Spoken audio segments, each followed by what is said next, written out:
जय हिंद। देखिए, यूएसएसआर जो टूट कर अब रसिया बना है और यूक्रेन के बीच में क्या विवाद है इसको समझते हैं, और आखिर यूएसएसआर पूरी दुनिया का इतना बड़ा देश कैसे बन गया। यूएसएसआर का फुल फॉर्म होता है union of Soviet socialist Republican. USSR, इसी को शॉर्टकट में हम लोग पहले सोवियत संघ कहते थे। इसकी शुरुआत होती है 1917 में रूस की क्रांति में। रूस के राजा, जार कहा जाता था रूस के राजा को। उस समय 1917 में जो जार थे यानी राजा थे, उनका नाम था निकोलस द्वितीय। इनके समय भयानक क्रांति हो गई रूस की, जिसे हम वाल्सेविक क्रांति भी कहते थे। और इस क्रांति का जो नायक था वो लेनिन था। लेनिन जर्मनी में एग्जाइल पे था, वापस वो आ गया यहाँ पर, इस क्रांति को बहुत आगे बढ़ावा ले गया। और इस क्रांति के फलस्वरूप रूस जो था एक संगठन बनाया जिसका नाम रखा गया सोवियत संघ। और सोवियत संघ की स्थापना यानी यूएसएसआर की स्थापना 1922 में हो गई थी। और यह सबसे बड़ा देश बना और इसमें 15 छोटे छोटे देश मिलकर एक विशाल खंड का निर्माण करते थे, जिसमें यूक्रेन भी 1922 में यूएसएसआर में शामिल हुआ था, जो अलग हुआ 1991 में अलग हुआ था।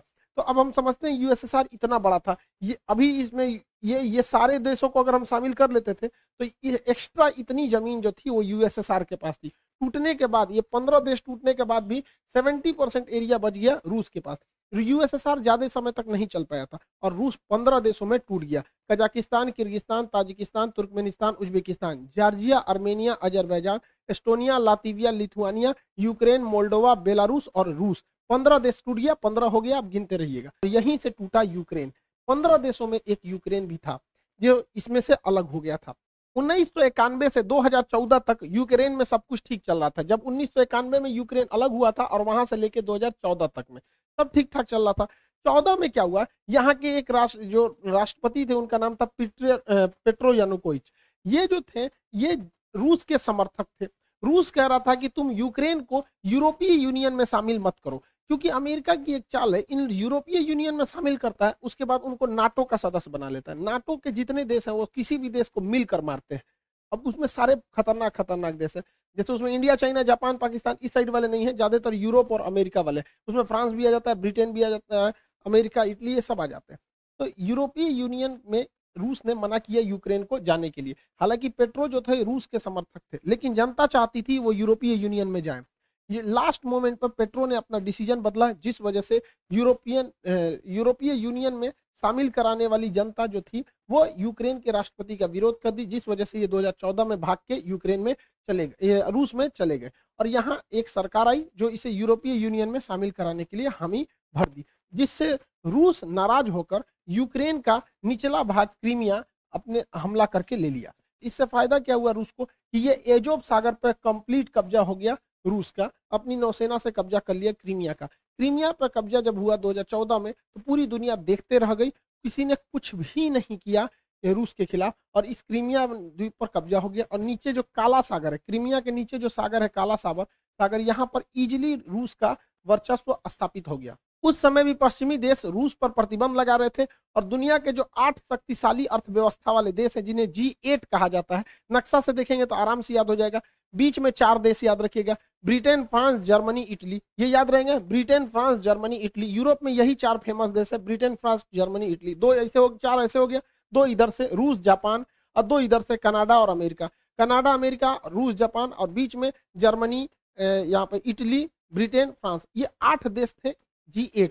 इसमें से 2014 में रूस को बाहर निकाल दिया सब, तो G8 जो था वो बच गया G7। तो G8 अब नहीं रहा, क्रीमिया की वजह से ही, यूक्रेन की वजह से ही ये मामला अभी आपको समझ में आ रहा होगा कि ऐसा विवाद हो रहा है। ये चलते आ रहा है, 2014 से ही चलते आ रहा है। तो वो हो गया G7 हो गया, जिसमें से रूस को बाहर निकाल दिया। उसके बाद 2015 में मिन्स्क एग्रीमेंट साइन किया गया। इस एग्रीमेंट में यूक्रेन ने कहा कि भैया हम लोग अब लड़ाई झगड़ा नहीं करेंगे। यूक्रेन भी ध्यान रखेगा कि यूरोप तथा अमेरिका का प्रभाव यूरोप में बढ़ने न दे।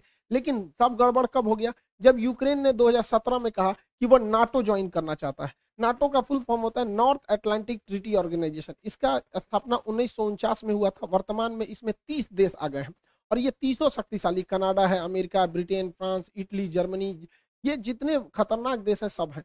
और ये मेनली रूस को काउंटर करने के लिए।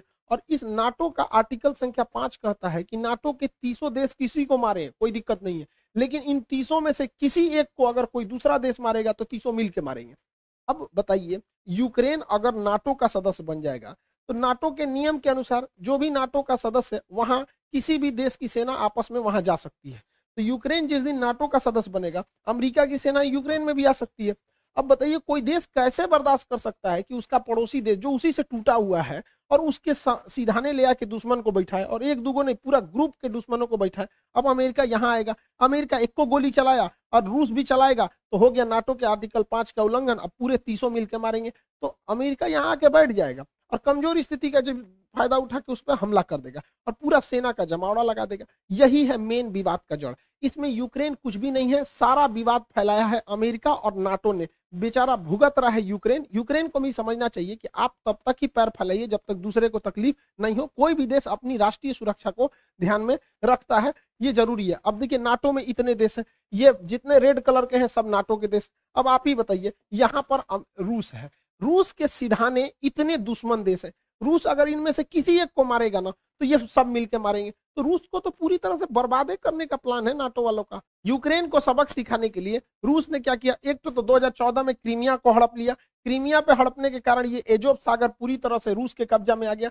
इसके बाद यहाँ डोनस तथा लुहांस, ये दो शहरों को, दो जगहों को विद्रोहियों को खड़ा किया और अपने सैनिकों को यहाँ भेज दिया। और वो सैनिक जो थे वो सादी वर्दी में थे और विद्रोह कर दिए और कहें, और रूस ने इसको मान्यता दे दिया कि ये अलग देश है और इन अलग देश है, और यहाँ अपनी पूरी तरह सेना उतार दिया। इसमें पूरी तरह रूस की सेना आ गई, यहाँ रूस की सेना पहले से थी।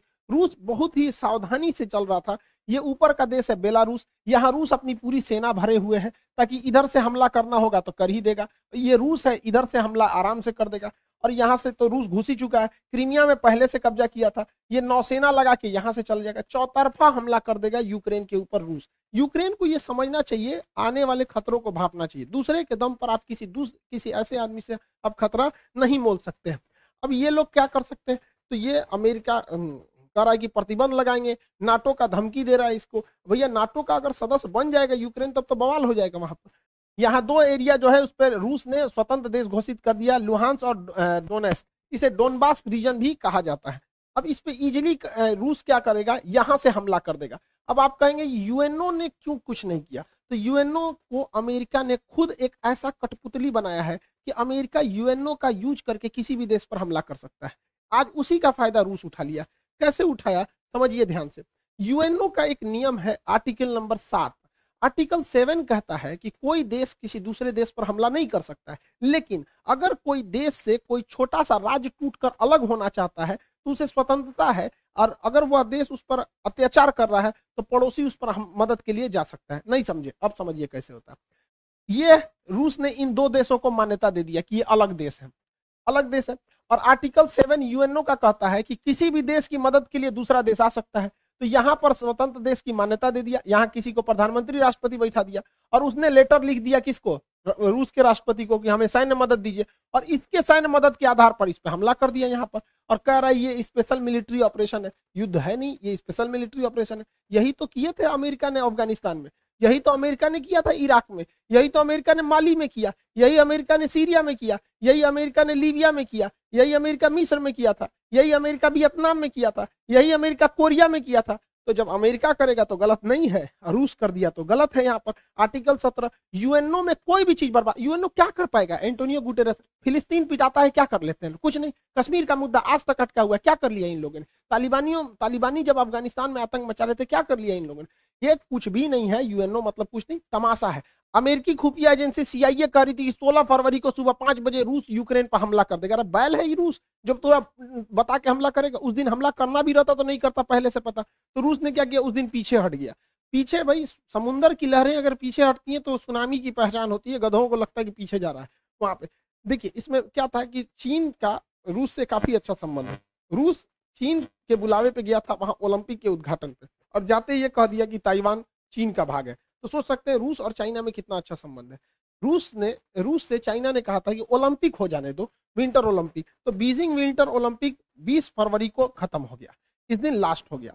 और 21 फरवरी को व्लादिमीर पुतिन ने यूक्रेन में 2 स्वतंत्र देशों की घोषणा कर दी। अब समझिए ये स्वतंत्र देश की घोषणा क्यों की गई है, ताकि यूएनओ का आर्टिकल 7 का प्रयोग किया जा सके। और 23 तारीख को उन स्वतंत्र देशों ने लेटर लिख दिया पुतिन को कि हमें सेना की मदद किया जाए। और 23 तारीख को पुतिन ने क्या कर दिया, सेना से हमला कर दिया। ये युद्ध है ही नहीं, स्पेशल मिलिट्री ऑपरेशन है। किसकी वजह से, यूएनओ के आर्टिकल 7 की वजह से। इस हिसाब से हम लोग भी पाकिस्तान में हमला कर सकते हैं। किस तरह से? वहां पर जो बलूचिस्तान है वहां के लोग अगर लिख के दे देते हैं कि हमारी मदद कीजिए, तो हम लोग भी मार सकते हैं। आज यूएनओ क्या कहता है? जिसकी लाठी उसकी भैंस। इसी हिसाब से यूएनओ चल रहा है यहाँ पर।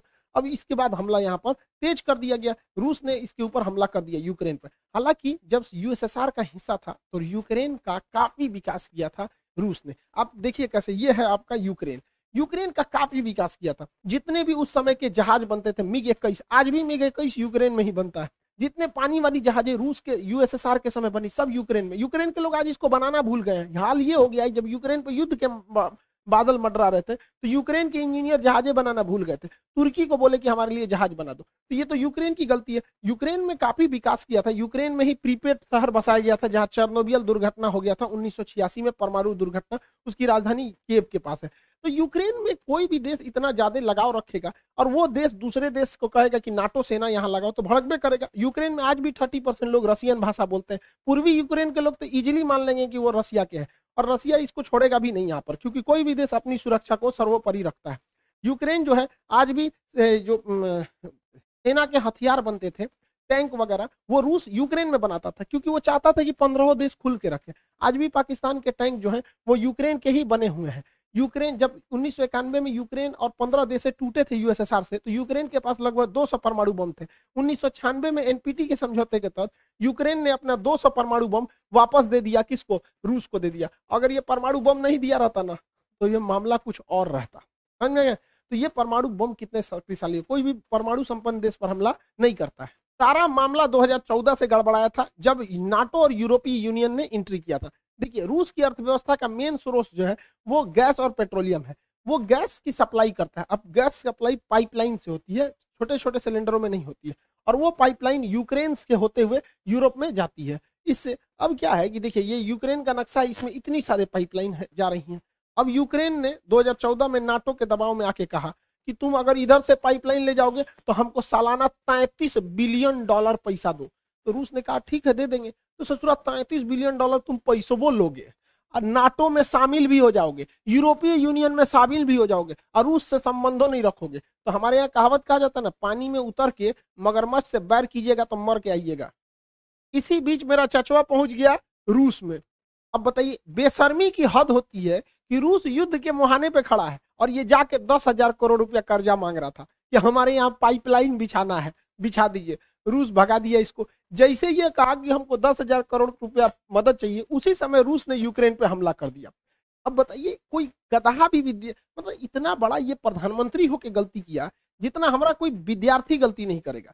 रूस, देखिए, इसका सबसे ज्यादा जो व्यापार होता है पाकिस्तान का, वो यूरोपीय यूनियन से होता है या अमेरिका से होता है, इन देशों से होता है। इसे आर्थिक मदद में आईएमएफ देती है, वर्ल्ड बैंक देती है, जापान देता है, जो सब अमेरिका के फेवर में है।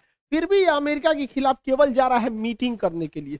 किस लिए? क्योंकि जो बाइडेन ने जब से शपथ लिया इसको फोन नहीं किया है, तो उनको जलाने के लिए गया था। अरे गधा कहीं का, ये सास बहू का झगड़ा हो रहा है क्या कि तुम जलाने के लिए गए थे? 10,000 करोड़ गए थे मांगने, अमेरिका ने इनके ऊपर पेनाल्टी ठोक दिया, $4 अरब का पेनाल्टी ठोक दिया इनके ऊपर। बहुत अच्छा हुआ, एक वो हाथ मिलाने गए थे, हो गया, यहाँ पर कांड हो गया। और दूसरा एफएटीएफ में अब ये ग्रे लिस्ट से चल जाएंगे ब्लैक लिस्ट में। जिस दिन ब्लैक लिस्ट में चल जाएंगे ना, बर्बाद हो जाएंगे, यहाँ पर पूरी तरह से चौपट हो जाएंगे। वहां पे आज भी पाकिस्तान में 12,000 रुपए का गैस सिलेंडर पड़ रहा है।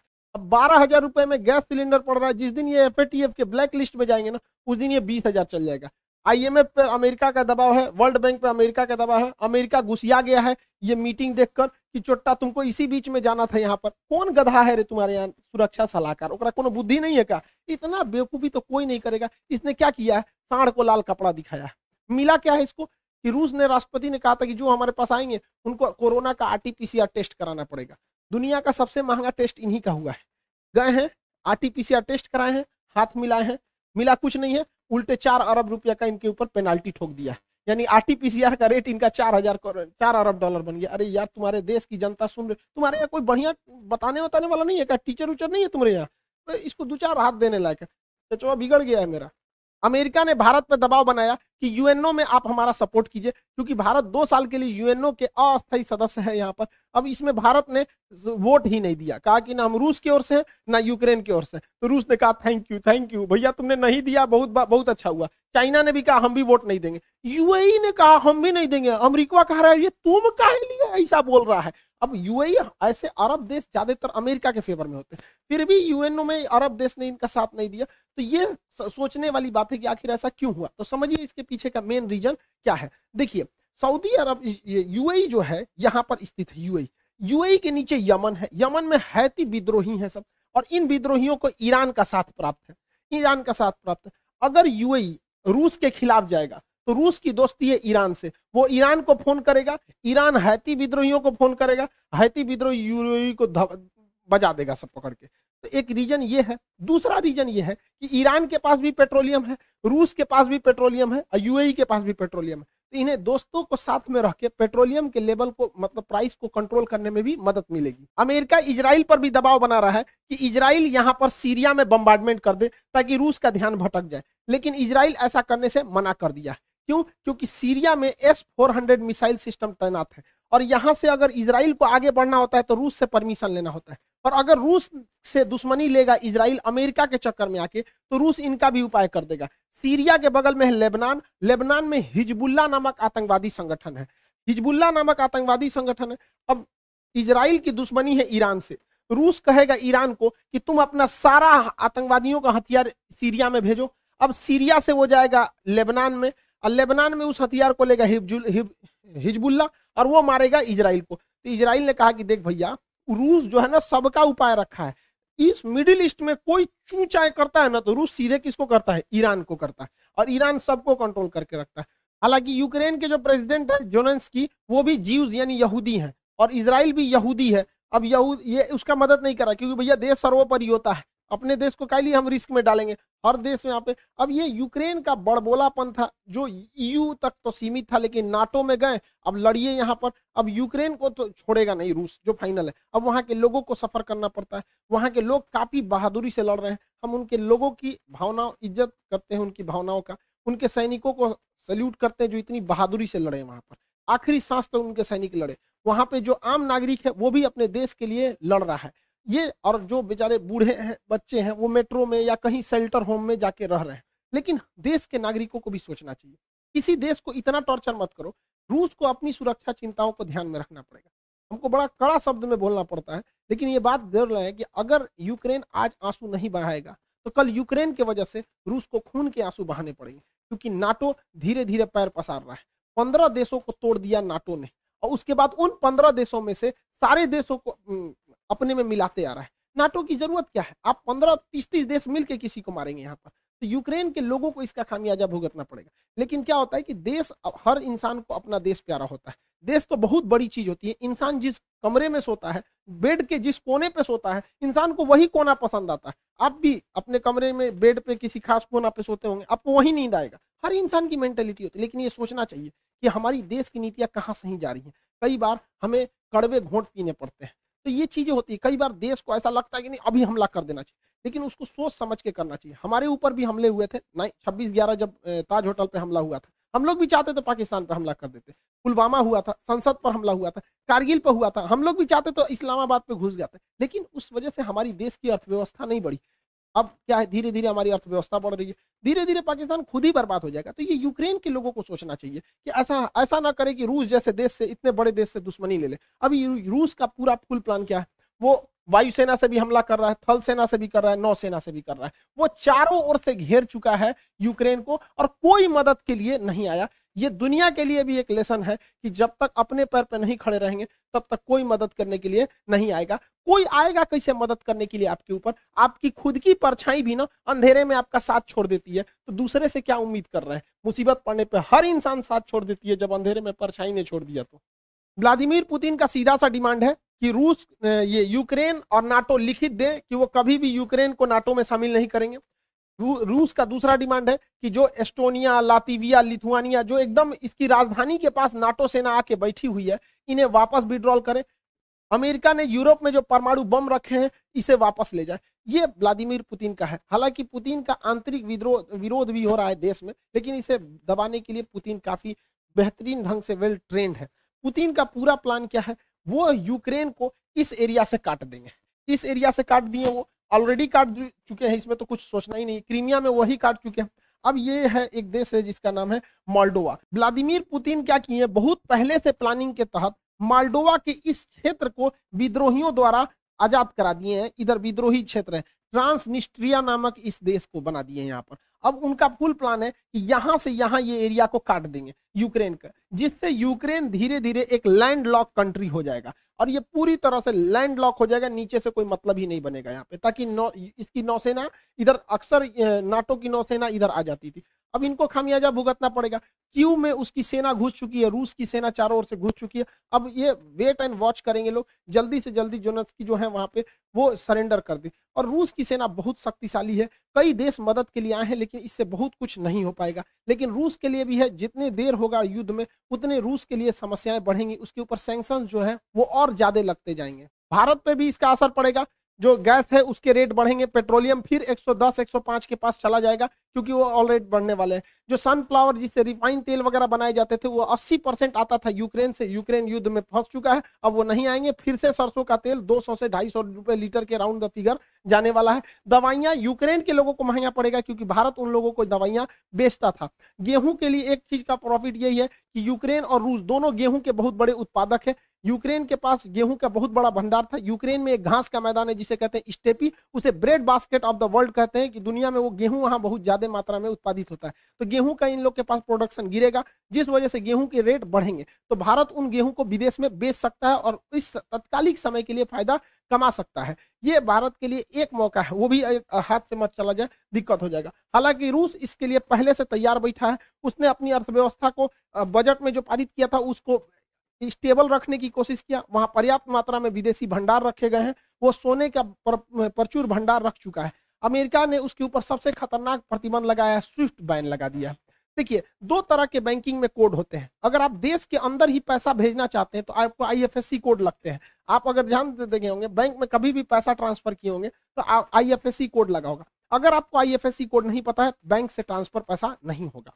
लेकिन ये आईएफएससी कोड किसी देश के अंदर ही होता है। हमें बिहार, यूपी, मध्य प्रदेश, तमिलनाडु कहीं भेजना है, लेकिन अगर हमें यहां से पैसा अमेरिका भेजना है तो उस समय आईएफएससी कोड काम नहीं करेगा, उस समय स्विफ्ट कोड काम करेगा। जितने लोग ऑनलाइन ट्रेडिंग करते होंगे, विदेश से सामान बेचते होंगे, आता होगा, उन लोग को पैसे के लिए आईएफएससी कोड नहीं बल्कि स्विफ्ट कोड की जरूरत पड़ती होगी। अमेरिका ने यूरोपीय देशों के दबाव में आकर रूस को क्या किया, स्विफ्ट कोड से हटा दिया। अब रूस का स्विफ्ट कोड ही काम नहीं कर रहा है। तो रूस में इंटरनल व्यापार तो होगा, लेकिन बाहरी व्यापार पर बैन लग जाएगा। हालांकि रूस चाहे तो रूबल में इसका व्यापार कर सकता है इजीली, रूस की अर्थव्यवस्था पर इसका प्रभाव पड़ेगा, लेकिन इसके लिए भी अमेरिका ही जिम्मेदार है। उसने रूस को इतना ना प्रतिबंधों से झोंक दिया था, इतना झोंक दिया था कि रूस अब एकदम उब गया था। कहा जाता है किसी को इतना न डराओ कि उसके दिल से डर खत्म हो जाए। भारत के लिए समस्या है कि हमें बैलेंस लेके चलना है, ना हमें अमेरिका की ओर झुकना है, ना हमें रूस की ओर झुकना है। हमें दोनों से जरूरत है और दोनों से सावधान रहने की जरूरत है। हालांकि क्वाड ग्रुप में भारत ने अमेरिका का साथ नहीं दिया, एक न्यूट्रल स्टैंड को अपनाया है।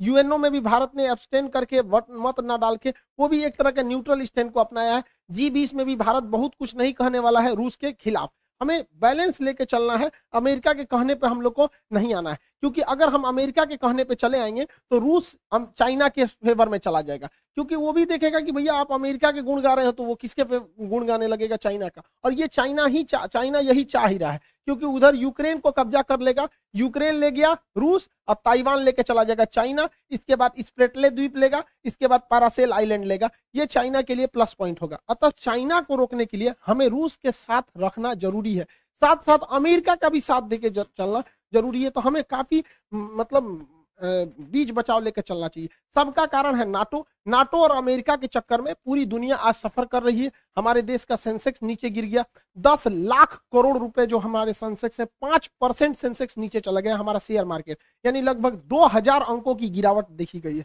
जिसे वैल्यू में कहेंगे तो 10 लाख करोड़ का। ये नाटो इन लोग के चक्कर में, ये आपस में, जब तक दुनिया में ये दोनों देश हैं अमेरिका और रूस, हमेशा गोलियां चलती रहेंगी। अरे वही छोटका है ससुरा चाइना, ये पूरी दुनिया में गोलियां चलवाते रहेंगे। हम लोग को न्यूट्रल बैलेंस लेके चलना है, लेकिन हमें यह नहीं भूलना चाहिए कि अमेरिका से दोस्ती, दुश्मनी तो खतरनाक होती है, दोस्ती और खतरनाक होती है। ये किसी के नहीं होते हैं सर। और अमेरिका के पिछले कर्मों को हमें नहीं भूलना चाहिए। याद कीजिए 1971 में जब जंग चल रही थी तो रूस हमें बचाने आया था, 40वां बेड़ा भेजा था, और यही अमेरिका है जो परमाणु बम से मारने की धमकी दिया था, अपना 7वां बेड़ा भेजा था। 1965 में जब हमारे यहाँ अकाल पड़ा था तो अमेरिका हमें सुअरों को खाने वाला गेहूं दिया था। किस मुंह से अमेरिका आज हमसे मदद मांग रहे हैं यहाँ पे भैया? जब 370 लगा था तो इसमें 7 रूस ने हमारा दिया था। यूएनओ में कश्मीर में जब जब मुद्दा आया था तो यूएनओ कहता था कि वहां के लोगों से पूछिए क्या होगा, तो रूस वहीं पे रोक लगाता था। हम कैसे भूल सकते हैं रूस को? रूस ही हमें सबसे ज्यादा हथियार दिया। आज भी भारत में 80% हथियार रूस से ही आ जाते हैं, हम इसको नहीं भुला सकते हैं। 1998 में जब भारत ने अपना परमाणु बम परीक्षण किया था, पूरी दुनिया खिलाफ हो गई थी, रूस साथ खड़ा था। आपको याद है कि नहीं इन दोनों की जोड़ियां? इन लोगों ने परमाणु परीक्षण किया था, उसके बाद कोई हमें आंख उठाकर नहीं देख सकता था। तो उस समय भी रूस की बात हम लोग को याद रहना चाहिए। 1999 में जब कारगिल की लड़ाई हुई थी तो अमेरिका ने अटल बिहारी वाजपेयी से कहा था कि हम परमाणु बम मार देंगे भारत के ऊपर। तो अटल बिहारी वाजपेयी ने कहा था कि हम आधा हिंदुस्तान खोने के लिए तैयार हैं, लेकिन हम वचन देते हैं कि सुबह का सूरज पाकिस्तान नहीं देख पाएगा। तो पाकिस्तान अमेरिका अपना परमाणु बम लेके भागा था। याद कीजिए अभिनंदन की जी का फाइटर पायलट जो थे, इनके ऊपर जहाज से जो स्ट्राइक किया गया था, वो जहाज भी पाकिस्तान को अमेरिका ने दिया था, F-16 जहाज।